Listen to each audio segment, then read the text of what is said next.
तो मेरे नौनिहालों, कैसे हो आप? मैं मोशन लर्निंग में आप लोगों का स्वागत है। मैं श्रुति मालवी आप लोगों का आज के नए लेक्चर में स्वागत करती हूँ। लेक्चर नंबर 25 पी ब्लॉक का, और हम आज बात करेंगे इसमें क्लोरीन की। ठीक है, तो क्लोरीन बनता कैसे है, नाम किसने दिया, रासायनिक अभिक्रियाएं क्या है, काम कहाँ कहाँ आता है, वो सारी की बातें इसमें हम करने वाले हैं। तो शुरू करते हैं। अब क्लोरीन के बारे में सबसे खास बात जो है वो ये है कि इसका नाम किसने दिया। भाई इसको नाम देने वाला भी तो होना चाहिए ना। तो डेवी ने क्लोरीन का नामकरण किया।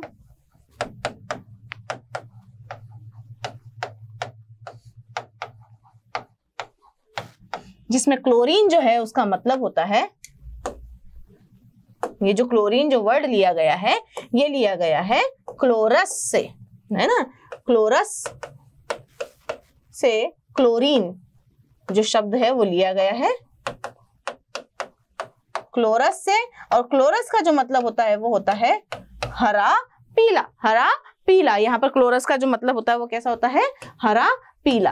तो डेवी ने क्लोरीन का नाम क्लोरीन दिया था।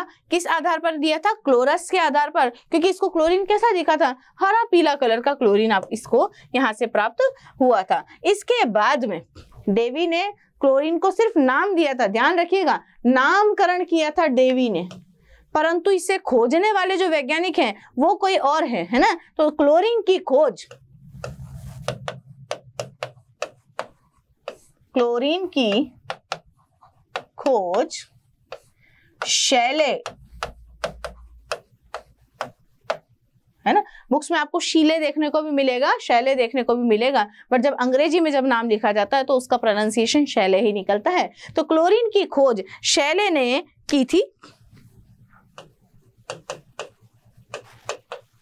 कैसे की थी कि भाई पायरोलुसाइड जो होता है, पायरोलुसाइड आपको मालूम है मैंगनीज का एक अयस्क होता है।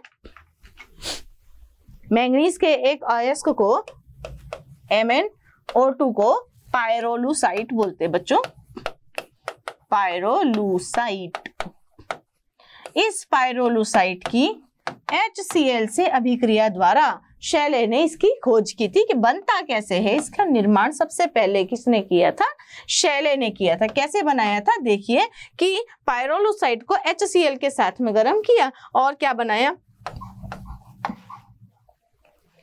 MnCl2 बाहर निकल गया, यहां से H2O बाहर निकल गया, और क्या प्राप्त हो गया, Cl2 यहां से आपको प्राप्त हो जाएगा। तो MnCl2 H2O और Cl2 की फॉर्म में यहाँ पर आपको जो Cl गैस मिली है, यहाँ से ये Cl गैस प्राप्त करने का सबसे पहला श्रेय किसको जाता है? शैले को। और इसका नामकरण किसने किया था बेटा? डेवी ने। डेवी ने इसका नामकरण किया था क्लोरस के आधार पर, क्लोरस शब्द से, क्योंकि इसको हरा और पीले कलर का ये क्लोरीन नजर आया होगा, और क्लोरीन इसने नाम दिया। और खोज किसने की थी? शैले ने। ठीक है, तो अब इसके बारे में आगे बात करते हैं। अच्छा, इसके बारे में एक बात और मैं बता दूं कि क्लोरीन गैस जो होती है, क्लोरीन गैस वायु से भारी होने के कारण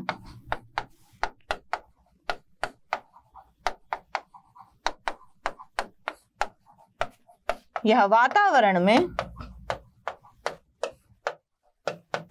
नीचे उपस्थित होती है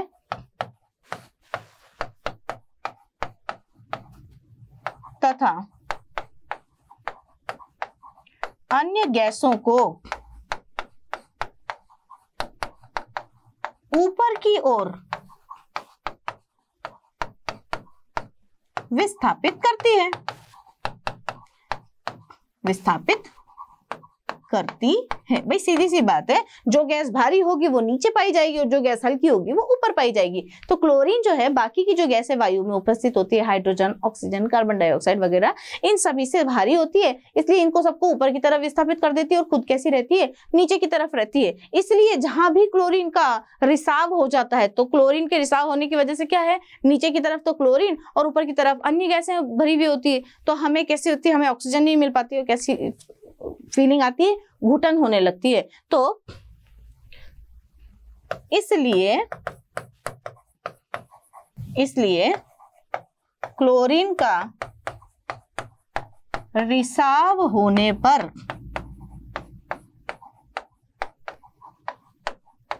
घुटन उत्पन्न होती है।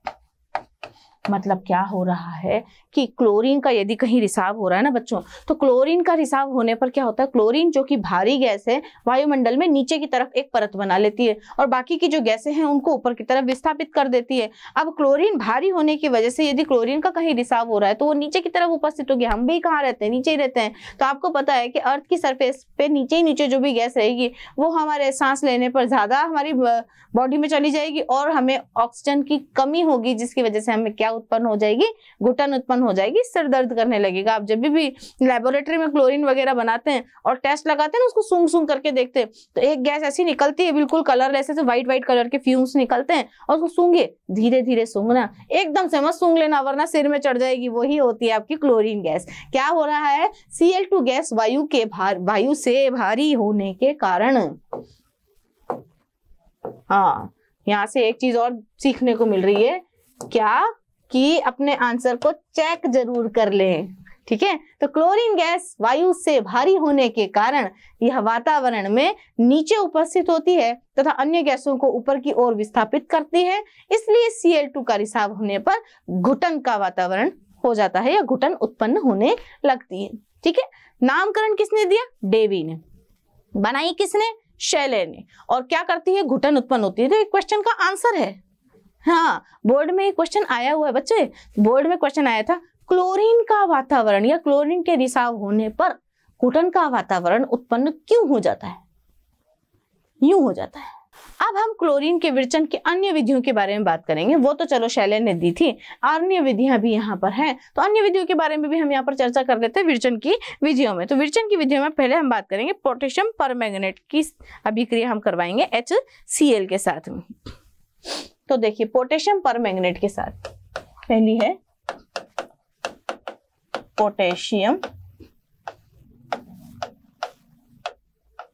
परमैंगनेट के साथ HCl की अभिक्रिया द्वारा भी आप क्या प्राप्त कर सकते हैं, आपकी क्लोरीन गैस प्राप्त कर सकते हैं। कैसे प्राप्त कर सकते हैं, देखिए पोटेशियम परमैंगनेट KMnO4, इस KMnO4 को आप जो है HCl के साथ में ट्रीट करवाओ। ठीक है, अब KMnO4 को जब आप HCl के साथ में ट्रीट करवाएंगे तो आपको क्या मिलेगा बेटा, KCl मिलेगा, MnCl2 मिलेगा, H2O भी मिलेगा और लास्ट में जाकर के आपकी जो क्लोरीन गैस है वो मुक्त हो जाएगी। अब इस रिएक्शन को बैलेंस करने के लिए मैं क्या करूंगी कि KMnO4 को के 2 मोल और इसके 16 मोल में यहाँ पर ले लूंगी और इस रिएक्शन को बैलेंस कर लूंगी। देखिएगा कैसे। ठीक है, तो 2 KCl आपको यहाँ से मिलेंगे, है ना। MnO भी आप MnCl2 भी आपको कितने मिल जाएंगे, 2 मिल जाएंगे, 2 मोल MnCl2 के भी मिल जाएंगे और हाइड्रोजन 8 H2O यहाँ से आपको प्राप्त हो जाएंगे। हाँ जी, ये रिएक्शन बैलेंस करना आपको आना चाहिए बेटा, है ना। और क्लोरीन गैस जो है वो यहाँ से आपको अच्छी खासी अमाउंट में कितने मोल, इसके 5 मोल आपको प्राप्त हो जाएंगे। 5 मोल आपको Cl2 के प्राप्त होंगे, क्योंकि 2 और 4 यहाँ पर 4 और 2 6 हो गए, 6 तो इधर हो गए और 10 बचे हुए Cl2 वहां से बाहर हो जाएंगे। तो अच्छी खासी अमाउंट में आपको KMnO4 और HCl की रिएक्शन के द्वारा Cl गैस का निर्माण होता हुआ आपको नजर आएगा। इसके बाद आती है एक नेम रिएक्शन, डीकन विधि। डीकन विधि, इस डीकन विधि में क्या होता है बच्चों, HCl ऑक्सीजन की उपस्थिति में CuCl2 के साथ में 723 केल्विन 723 केल्विन के जो ताप है उस पर अभिक्रिया करती है और H2O का निर्माण यहां से होता है जल के रूप में H हाइड्रोजन तो नीचे बैठ जाता है और Cl जो है वो गैस के फॉर्म में यहाँ से बाहर हो जाती है। तो अब इस रिएक्शन को आपको यदि बैलेंस करना है तो बैलेंस करने के लिए आप क्या लेंगे, 4 तो आप HCl ले लें, 1 आप O2 ले लें, तो यहाँ से 2H2O आपको प्राप्त हो जाएगा और Cl जो है 2 मोल आपको Cl गैस के यहाँ से प्राप्त हो जाएंगे। तो अच्छी खासी विधि है? जल तो नीचे रह जाएगा और गैस जो है वो ऊपर की तरफ उड़ जाएगी। तो डीकन विधि से आप जो है Cl जो गैस है वो इस प्रकार प्राप्त कर सकते हैं। इसके अलावा नेल्सन सेल जो है, मैं लिख देती हूँ, नेल्सन सेल में ब्राइन सॉल्यूशन जो है, अब ब्राइन सॉल्यूशन क्या होता है बच्चों, ब्राइन सॉल्यूशन, ब्राइन विलयन या ब्राइन सॉल्यूशन, ब्राइन विलयन के विद्युत अपघटन द्वारा, मतलब क्लोरीन प्राप्त करने की 3 विधियां आप देख रहे हैं यहाँ पर। पोटेशियम परमैंगनेट के साथ में HCl की रिएक्शन करवाने पर इस प्रकार आपको क्लोरीन गैस प्राप्त होगी। डीकन विधि से HCl और ऑक्सीजन की जो अभिक्रिया है CuCl2 की उपस्थिति में 723 केल्विन टेम्परेचर पर इस प्रकार से होगी। और नेल्सन सेल भी क्या करता है, ब्राइन सॉल्यूशन, ब्राइन मतलब ब्राइन सॉल्यूशन जो होता है वो NaCl का जलीय विलयन होता है। हाँ, कोई बहुत भारी चीज नहीं है। NaCl नमक का पानी है भाई, है ना। NaCl जो है उसी को, NaCl का जो जलीय विलयन होता है उसी को आप क्या कहते हैं, ब्राइन विलयन कहते हैं। अब ब्राइन विलयन से आपको NaCl भी मिलेगा और क्योंकि ये पानी में है तो H2O भी मिलेगा। तो यहाँ पर देखिए, जब भी आप इनका विलयन बनाएंगे तो विलयन में कौन कौन उपस्थित है, NaCl उपस्थित है और वाटर मॉलिक्यूल उपस्थित है। ये कैसे होंगे, अपने आयनों में टूटेंगे बच्चों, Na+ भी देंगे और Cl- भी देंगे और H2O भी टूट करके H+ देगा और OH- देगा। ठीक है, अब पॉजिटिव और नेगेटिव में लड़ाई चलेगी कि भाई एनोड की तरफ कौन जाएगा और कैथोड की तरफ कौन जाएगा। तो कैथोड पर यहाँ से हाइड्रोजन गैस जाएगी। अब यहाँ पर एनोड और कैथोड पर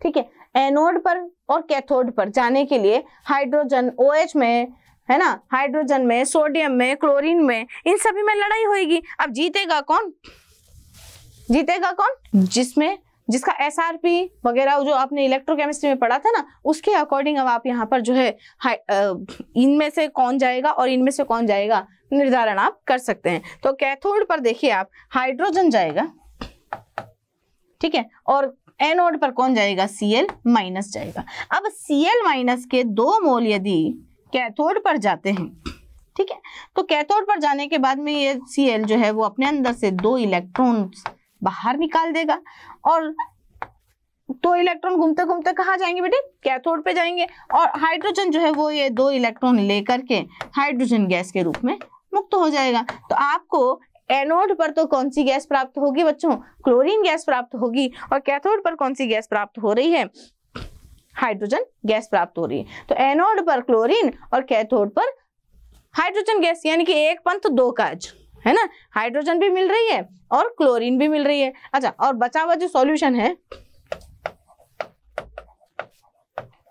विलयन में कौन कौन रह गया भाई, हाइड्रोजन निकल गई, हाइड्रोजन निकल गई तो बताओ Na बचेगा और Cl निकल गई तो बताओ OH बचेगा और ये दोनों ही मिलकर के क्या बना लेंगे, सोडियम हाइड्रोक्साइड बना लेंगे।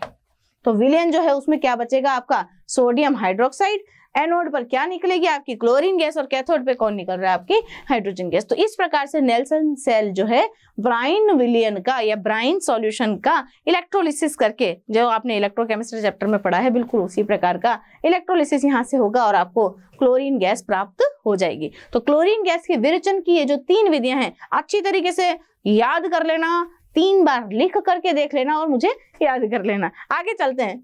अब देखिए, जब क्लोरीन गैस बन गई है तो क्लोरीन गैस बनने के बाद में क्या क्या काम करेगी, उनके रासायनिक गुण क्या क्या होंगे या रासायनिक अभिक्रियाएं कौन कौन सी होंगी, उसमें हम पहली बात करते हैं क्लोराइडों के निर्माण की। तो क्लोरीन गैस जो है वो अलग अलग तत्वों के साथ में मिलकर के किनका निर्माण करती है, क्लोराइडों का निर्माण करती है। क्लोराइडों का निर्माण किस प्रकार से होता है, देखिए जैसे कॉपर के साथ में यदि क्लोरीन ने कॉपर के साथ में यदि क्लोरीन की रिएक्शन करवाई जाए तो क्या बनेगा, CuCl2 बनेगा। बोलिए, कॉपर क्लोराइड बनेगा। जिंक के साथ में आप करवा दो, जिंक के साथ भी क्लोरीन की रिएक्शन से जिंक का क्लोराइड बन जाएगा। अभी अपन ने MnO2 के साथ भी क्लोरीन की रिएक्शन करवाई थी तो वहां से मैंगनीज का क्लोराइड प्राप्त हुआ था। तो अलग अलग क्लोराइड आपको प्राप्त होते हैं। एल्यूमिनियम के साथ में देखिए आप, एल्यूमिनियम के साथ में आप देखिए तो AlCl3 का आपको निर्माण हो जाएगा। AlCl3 इस तरीके से मिल जाएगा। Sb के साथ में आप रिएक्शन करवा लो,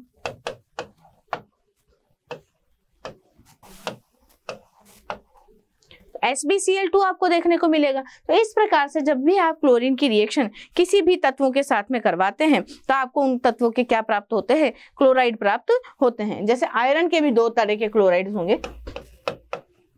फ्लोरीन के यदि आप क्लोराइड प्राप्त करना चाहते हैं तो FeCl2 भी आपको प्राप्त हो सकता है और FeCl3 भी आप यहां से प्राप्त कर सकते हैं। तो देखिएगा, FeCl2 और FeCl3 प्राप्त करने के लिए आपको क्या करना पड़ेगा, इसे बैलेंस करना पड़ेगा। अगर बैलेंस करना है तो देखिएगा, ठीक है, यहाँ पर 3 लेने पड़ेंगे और यहाँ पर 2 लेने पड़ेंगे। फेरिक क्लोराइड और फेरस क्लोराइड यहाँ से आपको देखने को प्राप्त हो जाते हैं, है ना। फास्फोरस के साथ में भी आप अगर क्लोरीन की रिएक्शन करवाते हैं तो भी आपको फास्फोरस के क्लोराइड देखने को मिलेंगे। तो इस प्रकार से क्लोरीन अन्य तत्वों के साथ में जुड़ करके किनका निर्माण करते हैं बच्चों, क्लोराइडों का निर्माण करते हैं। अगली बात करते हैं। हाँ, क्लोरीन जो है हाइड्रोजन के प्रति उच्च बंधुता दर्शाता है। मतलब हाइड्रोजन और क्लोरीन ना पक्के दोस्त है, पक्के दोस्त।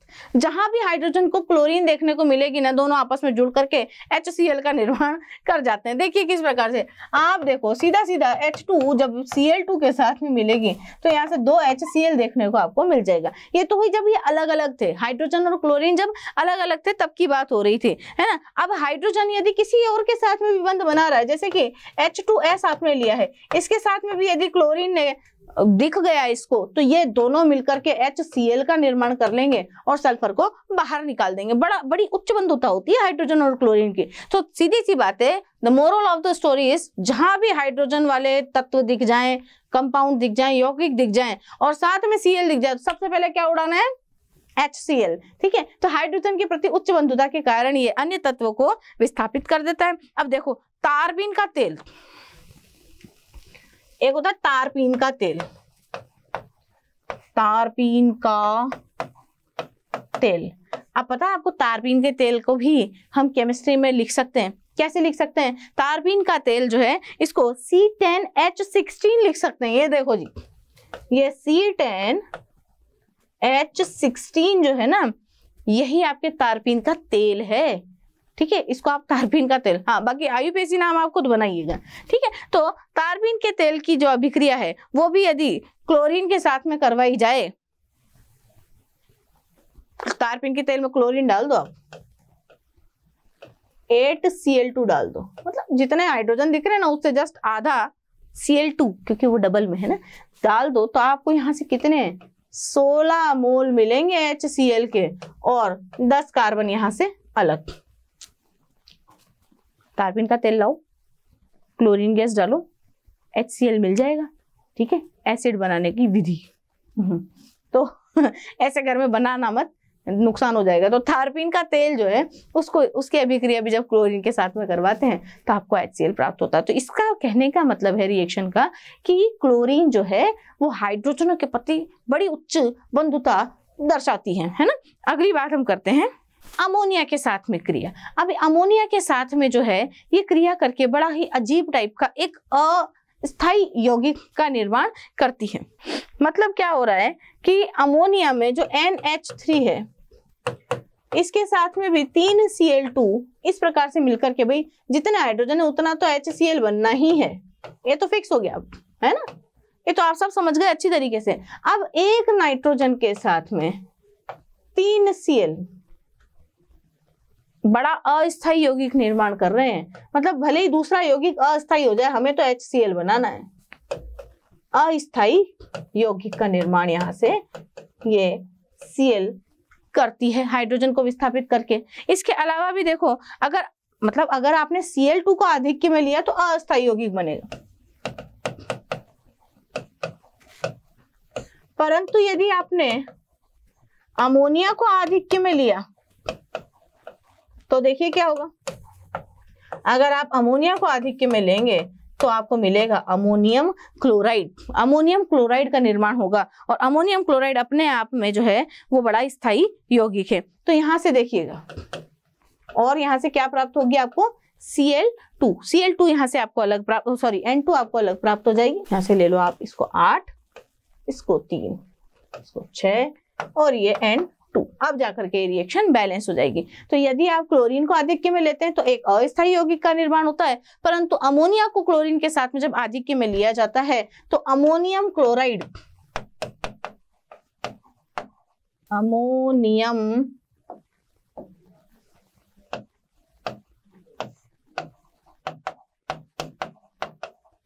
क्लोराइड जो कि एक स्थायी यौगिक है, इसका निर्माण यहाँ से हो जाएगा और नाइट्रोजन गैस डाई नाइट्रोजन की फॉर्म में यहाँ से बाहर निकल जाएगी। तो अमोनिया के साथ में जो क्लोरीन है आपका इस प्रकार से रिएक्शन शो करता है। अच्छा, ये जो अस्थायी यौगिक है इसके बारे में मैं आपको एक बात बता दूं कि ये बड़ा विस्फोटक होता है ना। अगर आप इस तरीके से रिएक्शन करवाने लगे ना तो मैंने अभी कहा था थोड़ी देर पहले कि नुकसान हो जाएगा। नुकसान क्या हो जाएगा, ये जो अस्थायी यौगिक है ना बेटा, ये कैसा होता है, विस्फोटक होता है। तो फूट फाट जाए कोई सामान, है ना, फिर मम्मी से डांट पड़े, घर में नुकसान हो जाए, है ना। ऐसा काम नहीं करना अपने को, है ना। अपन तो बस यहाँ पर रिएक्शन लिख लेते हैं, करनी नहीं है घर में, ठीक है। तो क्योंकि अस्थायी यौगिक इस तरह के होते हैं जो कि विस्फोटक भी होते हैं और काफी नुकसानदेह होते हैं, इसलिए कभी भी घर में आप प्रैक्टिकल इस तरीके से ना करें। और यदि लेबोरेटरी में भी आप यदि प्रैक्टिकल कोई कर रहे हैं तो आप अपने टीचर के निगरानी में ही वो काम करें, खुद से कुछ नहीं करना है, फूट जाते हैं, हाँ नुकसान हो जाता है। अब देखिए, जो हमारा Cl2 है बच्चों, वो कास्टिक सोडा के साथ में किस प्रकार से अभिक्रिया प्रदर्शित करता है। तो देखिए, कास्टिक सोडा का मतलब है अपना NaOH, ठीक है। अब जो OH है, कास्टिक सोडा जो है, इसके साथ में जो अपना क्लोरीन है वो किस प्रकार से अभिक्रिया शो करता है। तो देखिएगा, 2 तरह की अभिक्रिया आपको यहाँ पर देखने को मिलेगी। एक तो आपको देखने को मिलेगी ठंडे और तनु NaOH के साथ में अभिक्रिया जब क्लोरीन करता है तो यहां से 1 मोल तो आपको NaCl का प्राप्त होता है बच्चों, 1 मोल आपको सोडियम हाइपोक्लोरेट का प्राप्त होता है NaOCl, और 1 मोल आपको H2O का यहां से देखने को मिलता है। तो यहां से जब आप NaOH की अभिक्रिया Cl2 के साथ में करवाते हैं तो NaCl, NaOCl और H2O के 1-1 मोल आपको यहाँ पर देखने को मिलते हैं। ये जो है इसका नाम है बेटे सोडियम हाइपोक्लोरेट। क्या नाम है बेटे, सोडियम हाइपोक्लोरेट,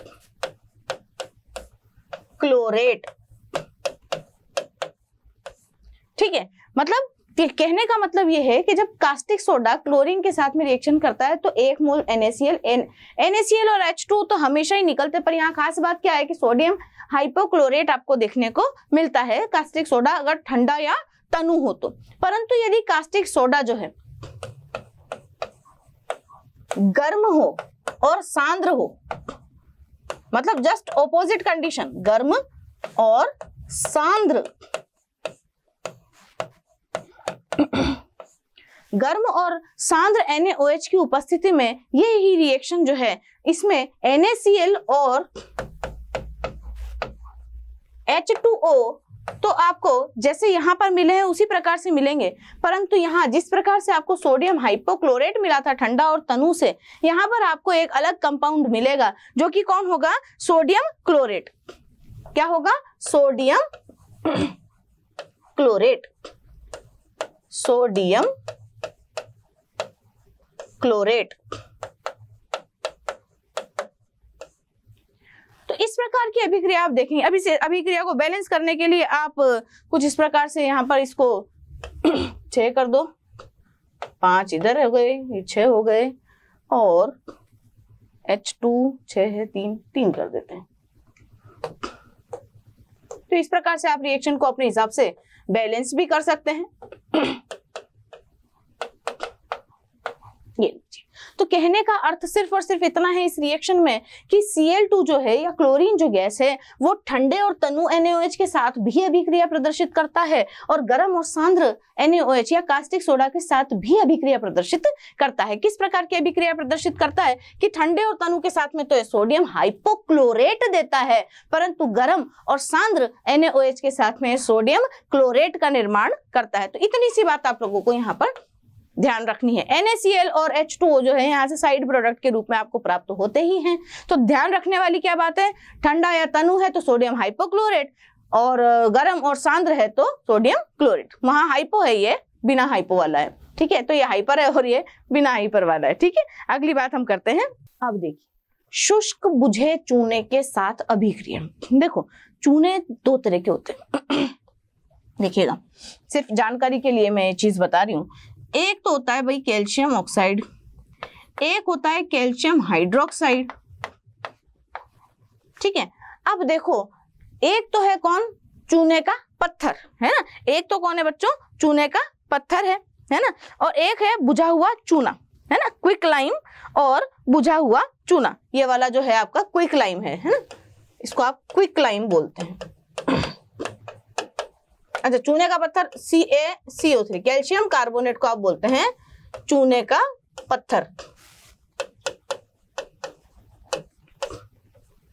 चूने का पत्थर या लाइमस्टोन इसको कहते हैं। एक होता है क्विक लाइम, ठीक है, और एक होता है स्लेग्ड लाइम, है ना। क्विक लाइम को बोलते हैं बिना बुझा हुआ चूना, क्विक लाइम को बोलते हैं बिना बुझा चूना, बिना बुझा हुआ चूना, और ये होता है बुझा हुआ चूना, बुझा हुआ चूना, है ना, स्लेग्ड लाइम इसको कहा जाता है। एक होता है limestone, lime stone, but lime का मतलब होता है चूना, है ना। लाइम का मतलब नींबू नहीं, वो तो लेमन होता है, ये लाइम है ना। लाइम का मतलब होता है चूना, है ना। तो कैल्शियम कार्बोनेट अगर है तो लाइम स्टोन है, यानी कि चूने का पत्थर है। कैल्शियम ऑक्साइड अगर है, मतलब जब इसको आप गर्म करते हैं तो कैल्शियम ऑक्साइड में और कार्बन डाइऑक्साइड में टूट जाता है ना, तो कैल्शियम ऑक्साइड यहाँ जो आपको मिलेगा ये बनेगा क्विक लाइम। क्विक लाइम जो होता है वो बिना बुझा हुआ चूना होता है। पुराने जमाने में क्या होता था, या थोड़े जब 20-25 साल पुरानी बात बता रही हूँ, ज्यादा पुरानी नहीं है, 20-25 या 30 साल पुरानी बात देख लो, कि जब घरों में व्हाइट वॉश होता था ना, तो चूने की ऐसी थैली आती थी, आज भी आती है। तो चूने की, जब नया कंस्ट्रक्शन होता है तो वहां चूने की पुताई होती है, तो नई थैली आती है, उसमें ये कैल्शियम ऑक्साइड आता है, ठीक है। और उस नई थैली में जो कैल्शियम ऑक्साइड लाया जाता है, उसको एक बर्तन में या किसी बड़े से पात्र में उसको खाली कर दिया जाता है और उसके अंदर पानी डाला जाता है, ठीक है। जैसे ही उसमें पानी डाला जाता है तो उसके अंदर से कार्बन डाइऑक्साइड गैस बड़ी बुदबुदाहट के साथ में उसमें से निकलती है और वो बहुत गर्म हो जाता है, और कहा जाता है बच्चों को हटो हटो, दूर हटो, दूर हटो, वरना जल जाएंगे, है ना। क्योंकि वो कैसा है, बिना बुझा हुआ चूना है, गरम गरम है, उसमें अगर आप पानी डालोगे तो बहुत खतरनाक एक्सोथर्मिक रिएक्शन वहां पर होगी। एक्सोथर्मिक रिएक्शन होती है तो आपको पता है कि हीट जो है या एनर्जी जो है वो बाहर निकलती है। तो एक्सोथर्मिक रिएक्शन के थ्रू क्या होगा, वहां से कार्बन डाइऑक्साइड जो है वो बाहर निकलेगी और वो कैसे हो जाएगा, गर्म हो जाएगा, बहुत भयंकर गर्म हो जाएगा। तो गर्म होने के बाद जब वो ठंडा हो जाता है और जिससे पुताई की जाती है वो ये वाला चूना होता है, कैल्शियम हाइड्रोक्साइड, ठीक है। अब कैल्शियम हाइड्रोक्साइड ये बोल रहा है शुष्क बुझा हुआ चूना, ये बुझा हुआ चूना तो ये रहा। अब शुष्क का क्या मतलब है, शुष्क का मतलब है कि देखो कैल्शियम हाइड्रोक्साइड जो है उसमें कितने OH हैं बेटे, 2 OH हैं। देखो कैल्शियम हाइड्रोक्साइड इसी प्रकार का होता है ना, इसको आप ड्राई कर दो, है ना, तो आपको क्या मिलेगा, शुष्क बुझा हुआ चूना मिलेगा। शुष्क बुझा हुआ चूना आपको प्राप्त हो जाएगा जब ये सूख जाएगा, मतलब वो जो होता है ना अंकल जर्दा खाने वाला है ना, अगर उनकी वो ट्यूब सूख जाए तो आपको ये शुष्क बुझा हुआ चूना प्राप्त होगा। तो इस शुष्क बुझे हुए चूने के साथ में जब आप क्लोरीन की रिएक्शन करवाएंगे तो आपको देखिए किस किस तरह के प्रोडक्ट प्राप्त होंगे। मैं जरा इसको मिटा देती हूँ। तो देखिए इस शुष्क बुझे हुए चूने के साथ में क्लोरीन किस प्रकार की अभिक्रिया या कमाल दर्शाता है, क्योंकि कमाल ही होने वाला है। यहाँ पर देखिए शुष्क बुझा हुआ चूना स्लैग्ड लाइम के साथ में क्लोरीन की अभिक्रिया द्वारा जो जो भी प्रोडक्ट बनेंगे वो प्रोडक्ट आगे किस प्रकार की अभिक्रिया प्रदर्शित करेंगे देखिएगा। आपने ले लिया कैल्शियम हाइड्रोक्साइड, ठीक, इसकी रिएक्शन करवा दी क्लोरीन के साथ में, ठीक है। अब इसकी जब रिएक्शन करवाएंगे तो एक तो मिल जाएगा आपको CaCl2, कैल्शियम क्लोराइड आपको बाहर मिल जाएगा, ठीक। दूसरा आपको यहाँ से देखने को मिलेगा कैल्शियम क्लोराइड के साथ साथ यहाँ से वाटर मॉलिक्यूल भी रिलीज हो जाएगा, है ना। परंतु ध्यान में रखने वाली बात यह है कि आपको 1 मोल जो है इस तरह का भी प्राप्त होगा, CaOCl2, ठीक है। Sodium hypochlorite, sorry calcium hypochlorite, क्या कहेंगे इसको, कैल्शियम हाइपोक्लोराइट। हाँ, ये क्लोराइड इनके बारे में थोड़ा सा है ना अच्छे तरीके से आप निश्चिंत रहिएगा कि कहाँ क्या आएगा। तो अब इस रिएक्शन को बैलेंस कर देते हैं। क्लोरीन अपने कितने काम में आए हैं, 4 काम में आए हैं, तो 2Cl2 ले लेते हैं। कैल्शियम अपने कितने काम में आए, 2 काम में आए, तो हम यहाँ पर ऐसे कर देते हैं। H2O यहाँ से कितना प्राप्त हुआ है, 2 और 2 4, तो बोलिए रिएक्शन बैलेंस हो गई। इस तरीके से आप रिएक्शन को बैलेंस भी कर सकते हैं। अब इस रिएक्शन को करने के बाद में आपको क्या क्या प्राप्त हो रहा है, एक ही रिएक्शन कहीं में होती है, टेस्ट ट्यूब में होती है। हम तो लेबोरेटरी में जब रिएक्शन करते तो कहीं में करते बेटे, टेस्ट ट्यूब में ही करते हैं। अब उस टेस्ट ट्यूब में पहले तो आपने ले लिया बुझा हुआ चूना, शुष्क ड्राई वाला, है ना। तो कैल्शियम हाइड्रोक्साइड आपने डाला, कैल्शियम हाइड्रोक्साइड के ऊपर आपने क्या डाला, क्लोरीन डाल दिया। जैसे ही आपने इन दोनों को मिक्स किया, मिक्स होते ही यहाँ से क्या क्या प्राप्त होगा आपको, कैल्शियम क्लोराइड H2O और कैल्शियम हाइपोक्लोराइट, ये सारी चीजें आप लोगों को प्राप्त होगी। और ये सब की सब किस में रहेंगे, उसी टेस्ट ट्यूब में रहेंगी। तो टेस्ट ट्यूब में क्या क्या उपस्थित है देखो, कैल्शियम हाइपोक्लोराइट, साथ ही साथ कैल्शियम क्लोराइड, हाँ देखो, अरे भाई कैल्शियम हाइपोक्लोराइट,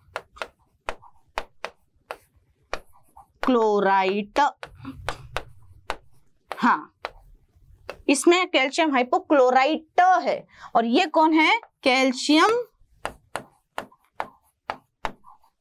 क्लोराइड।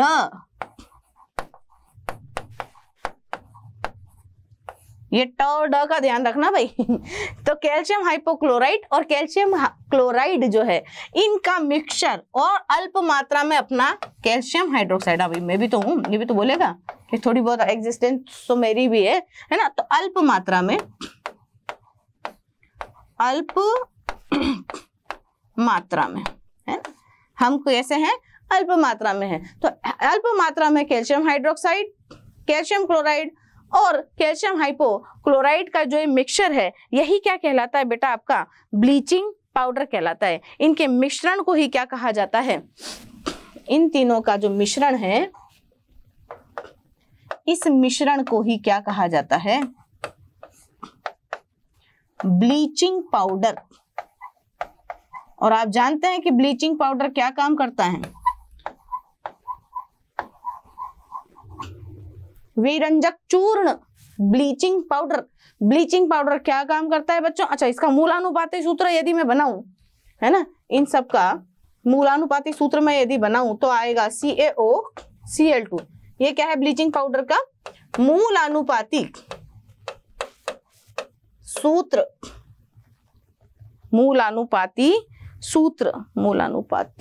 मूलानुपाती सूत्र जो ब्लीचिंग पाउडर का आता है वो क्या होता है, CaOCl2। ये क्या करता है, विरंजन का काम करता है, चीजों के रंग को उड़ाने का काम करता है ड्राई स्टेट में। देखो आपने विरंजन जो है वो SO2 से भी करवाया था, है ना। परंतु यहाँ पर जो ये ब्लीचिंग पाउडर आपको प्राप्त हो रहा है ना, ब्लीचिंग पाउडर जो आपको प्राप्त हो रहा है, विरंजक चूर्ण प्राप्त हो रहा है,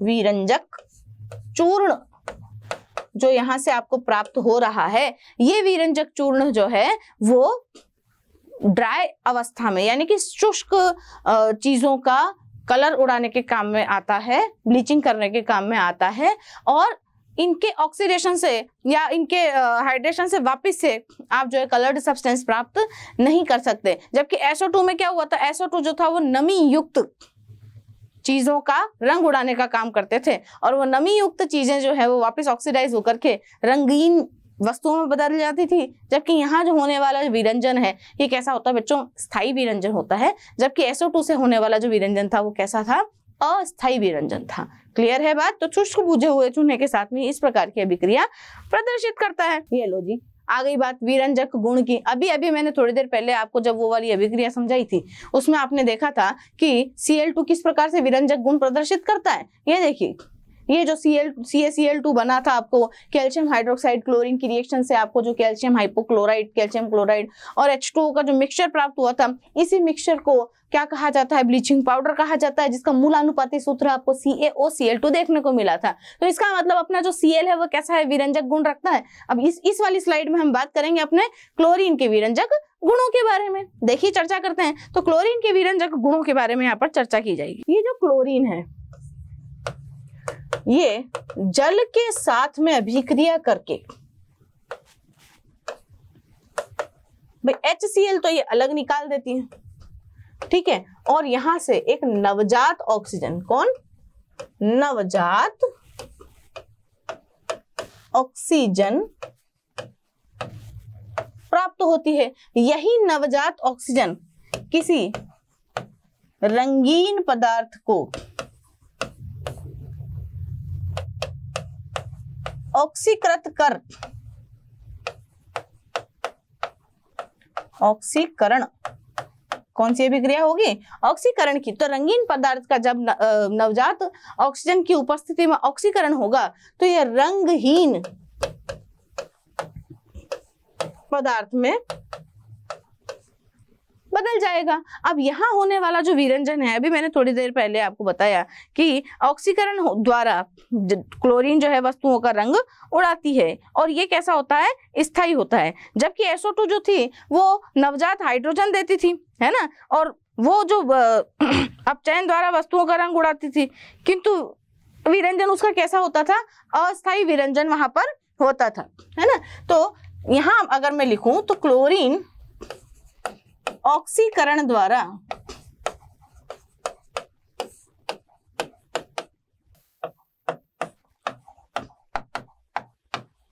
वस्तुओं का रंग उड़ाती है, जो कि एक स्थायी विरंजन है। जबकि SO2 अपचयन द्वारा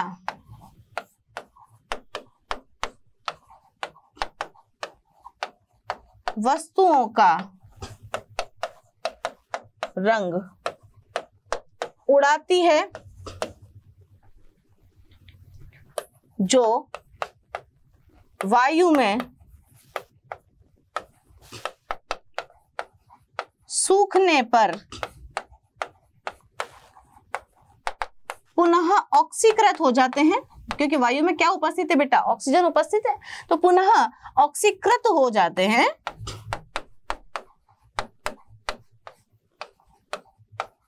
और वस्तुओं का रंग पुनः प्रकट हो जाता है और विरंजन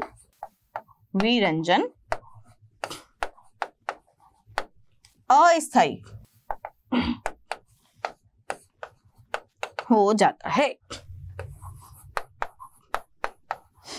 देखिए जब हमने SO2 द्वारा गीले फूलों का रंग उड़ाया था, तो SO2 द्वारा जब हमने गीले फूलों का रंग उड़ाया था ना बच्चों, तो वहां पर क्या मिली थी? नवजात हाइड्रोजन मिली थी। जबकि क्लोरीन द्वारा जब हम वस्तुओं का रंग उड़ा रहे हैं तो यहाँ पर आपको क्या मिल रही है? नवजात ऑक्सीजन मिल रही है। नवजात ऑक्सीजन यदि वस्तुओं का रंग उड़ाती है तो वो कौन सी अभिक्रिया द्वारा उड़ाती है? ऑक्सीकरण की अभिक्रिया द्वारा उड़ाती है।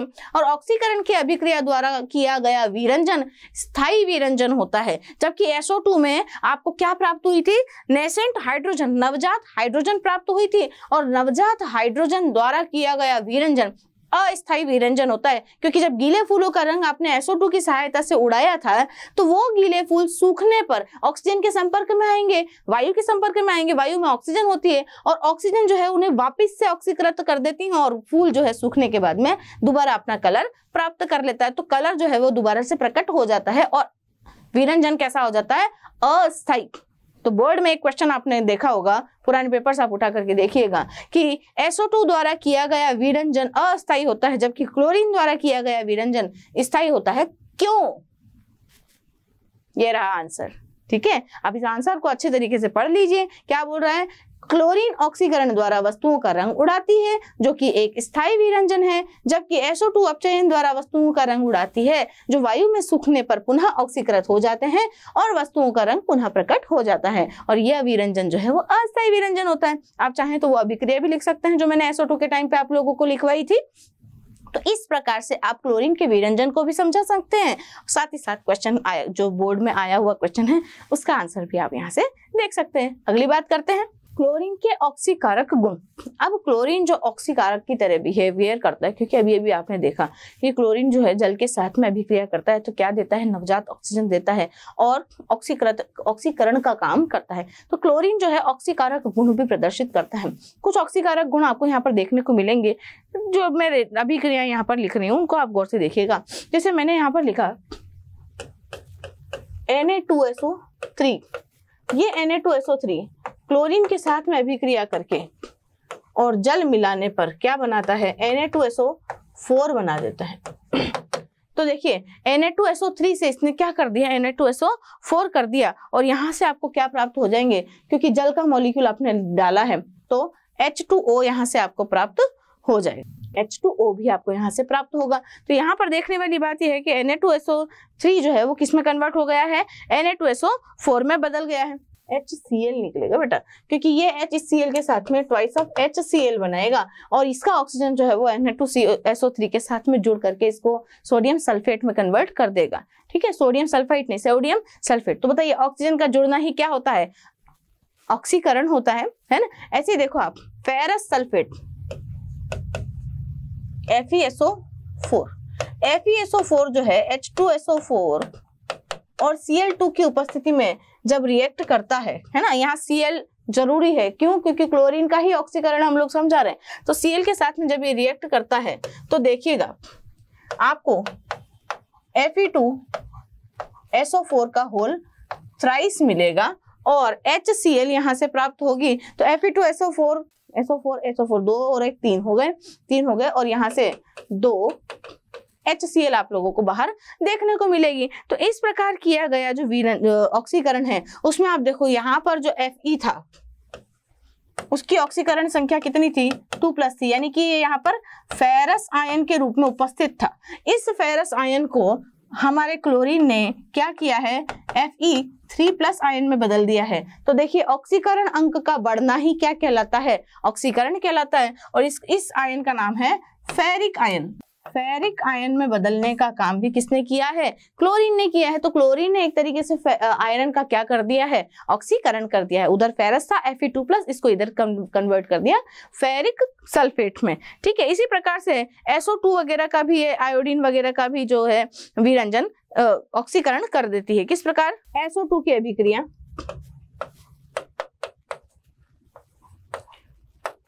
H2O के साथ में करवाएंगे, Cl के साथ में, Cl की उपस्थिति में। तो देखिए Cl क्या करेगा? इसको H2SO4 में बदल देगा और HCl यहाँ से बाहर हो जाएगी। तो ये कुछ अभिक्रियाएं हैं जो आपको क्लोरीन का ऑक्सीकारक गुण दिखाती हैं। तो देखिए H2SO4 यहाँ से आपको प्राप्त हो जाएगा। तो सल्फर जो है इसका ऑक्सीकरण अंक जो है वो बदल जाएगा और यहाँ पर सल्फर का क्या किया जाएगा, ऑक्सीकरण। इस अभिक्रिया में किसका ऑक्सीकरण हो रहा है, SO3 SO4 में बदल रहा है। इस अभिक्रिया में देखो अलग टाइप का ऑक्सीकरण हो रहा है कि ऑक्सीकरण अंक बढ़ रहा है और यहाँ पर भी सल्फर जो है इसका ऑक्सीकरण अंक यहाँ पर आपको बदलता हुआ नजर आ रहा होगा। तो ये तीनों अभिक्रियाएं क्या बताती हैं, Cl के ऑक्सीकारक गुणों को प्रदर्शित करती है।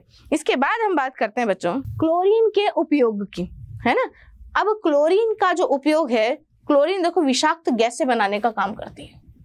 पहला ही गुण, क्लोरीन विषाक्त गैसों का निर्माण करती है। मतलब क्या है कि अभी जब मैंने आप लोगों को बताया था तो क्लोरीन के बारे में कहा गया था कि क्लोरीन जो है वो कैसी होती है बच्चों, भारी गैस होती है। भारी गैस होती है तो वायुमंडल में कहाँ उपस्थित होती है, नीचे होती है। जितनी भी गैसें हैं वो सब ऊपर होती है, बाकी क्लोरीन जो है वो थोड़ी नीचे उपस्थित होती है। अब क्लोरीन जो नीचे उपस्थित है तो बाकी जो गैसें हैं वो ऊपर की तरफ है, तो ऑक्सीजन हमें मिल नहीं पाती और कैसा घुटन वाला वातावरण उत्पन्न होता है। इसीलिए क्लोरीन जो है वो विषाक्त गैसों के निर्माण में भी काम में ली जाती है। दूसरा उपयोग इसका आप देखोगे ये पेयजल के शुद्धिकरण में भी काम में ली जाती है ना। पेयजल के शुद्धिकरण में भी काम में ली जाती है। आप देखिए कई बार बरसात के दिनों में जब हमारे घर में पानी आता है तो उसका थोड़ा सा टेस्ट अलग ही टाइप का आता है। तो क्यों ऐसा होता है, क्योंकि बरसात के दिनों में जब पानी आता है ना तो उसमें कई सारी ऐसी गंदगी, ऐसे अवांछित पदार्थ होते हैं जिन्हें क्लोरीन के द्वारा साफ किया जाता है। तो पेयजल के शुद्धिकरण में भी क्लोरीन का इस्तेमाल किया जाता है। क्लोरीन वाटर, है ना। आप स्विमिंग पूल में नहाने जाते हैं तो स्विमिंग पूल में जो वाटर ट्रीटमेंट किया जाता है वो क्लोरीन मिला करके किया जाता है। तो पेयजल के शुद्धिकरण में भी आपका जो क्लोरीन है इसे इस्तेमाल किया जाता है। DDT वगैरह के निर्माण में भी आप इसको काम में लेते हैं, है ना। DDT के निर्माण में देखो DDT के निर्माण में, अब ये DDT का निर्माण देखिए, DDT यहाँ पर मैं स्ट्रक्चर आप लोगों को बना के बता देती हूँ कि भाई DDT कैसा दिखता है। हालांकि ये इस टॉपिक का पार्ट नहीं है, पर फिर भी क्योंकि DDT का नाम यहाँ पर आया है तो इसकी स्ट्रक्चर कई बार पूछ ली जाती है। तो देखिए इस तरीके से 2 बेंजीन रिंग आप बनाएंगे, एक तरफ आप क्लोरीन लगाएंगे, एक तरफ आप क्लोरीन लगाएंगे और इन दोनों को जोड़ देंगे एक कार्बन से, ठीक, 1 2 3, और ये एक इसके साथ में एक कार्बन और जोड़ करके आप इस लास्ट कार्बन के 1 2 3 Cl लगा देंगे। तो यही जो स्ट्रक्चर है इसमें देखिए हर एक कार्बन की वैलेंसी 4 पूरी हो रही है। इसी स्ट्रक्चर को क्या कहा जाता है, DDT के नाम से जाना जाता है। तो इस तरीके से आप DDT का निर्माण कर सकते हैं क्लोरीन की सहायता से। देखो 1 2 3 4 5 कितने सारे क्लोरीन यहाँ पर आप लोगों को देखने को मिल रहे हैं। अभी हमने थोड़ी देर पहले क्लोरीन का एक और उपयोग पढ़ा था, विरंजन। तो विरंजन में भी क्लोरीन जो है वो काम में लिया जाता है। बोले विरंजन के भी काम में इस्तेमाल किया जाता है ना क्लोरीन को। इसके अलावा जो आपका गोल्ड है ना, गोल्ड तथा प्लैटिनम के निष्कर्षण में भी इसे इस्तेमाल किया जाता है। किया था हमने क्लोरऑरिक एसिड, क्लोरऑरेट बनाया था, है ना, क्लोर प्लैटिनेट बनाया था। तो औरम यानी कि गोल्ड तथा प्लैटिनम के निष्कर्षण में भी हम क्लोरीन का इस्तेमाल करते हैं। तो अच्छी खासी उपयोगी चीज है क्लोरीन की, विषाक्त गैसों का निर्माण करती है। हाँ, ये थोड़ा सा आपको ऐसा लग रहा होगा। पेयजल के शुद्धिकरण में DDT में, अब DDT कहाँ कहाँ काम आता है आपको पता ही है, विरंजन में, और गोल्ड तथा प्लैटिनम के निष्कर्षण में भी क्लोरीन का जो है उपयोग किया जाता है। ठीक है, तो क्लोरीन के बारे में, क्लोरीन गैस के बारे में हम लोगों ने आज जितनी भी जानकारी प्राप्त की है, आई होप आप लोगों को समझ में आई होगी और आप लोगों के लिए उपयोगी भी होगी, क्योंकि यहाँ से जरूर एक क्वेश्चन बनेगा बोर्ड में। आपको उसका आंसर बिल्कुल इसी तरीके से जैसे मैंने आंसर लिखे हैं बिल्कुल एज इट इज आप लोगों को आंसर वहां पर देने हैं। तो सबसे पहली बात मैं बता दूं कि यहाँ से इंपॉर्टेंट क्या है कि पहली बात तो क्लोरीन का ऑक्सीकारक गुण इंपॉर्टेंट है। दूसरा, इसके विरंजन की प्रॉपर्टीज जो हैं वो उपयोगी हैं, और इनके जो क्लोरीन के जो उपयोग हैं ये सबसे ज्यादा इंपॉर्टेंट चीज है यहाँ पर। तो क्लोरीन के बारे में इस पूरे टॉपिक टॉपिक से यदि प्रश्न आएगा तो मेरे बताए हुए इन 3 टॉपिकों में से आ जाएगा। ठीक है, तो आज के लिए इतना ही। मैं श्रुति मालवीय आप लोगों को धन्यवाद करती हूँ। नमस्कार। आशा करता हूँ हमारे टॉप एजुकेटर का यह लेक्चर आपको पसंद आया होगा। अगर पसंद आया है तो वीडियो को लाइक करिए, चैनल को सब्सक्राइब करिए और शेयर भी करिए, क्योंकि ज्ञान बांटने से बढ़ता है और सही बताऊं तो पुण्य भी मिलता है। मुझे सुनने के लिए बहुत बहुत धन्यवाद। Thank you.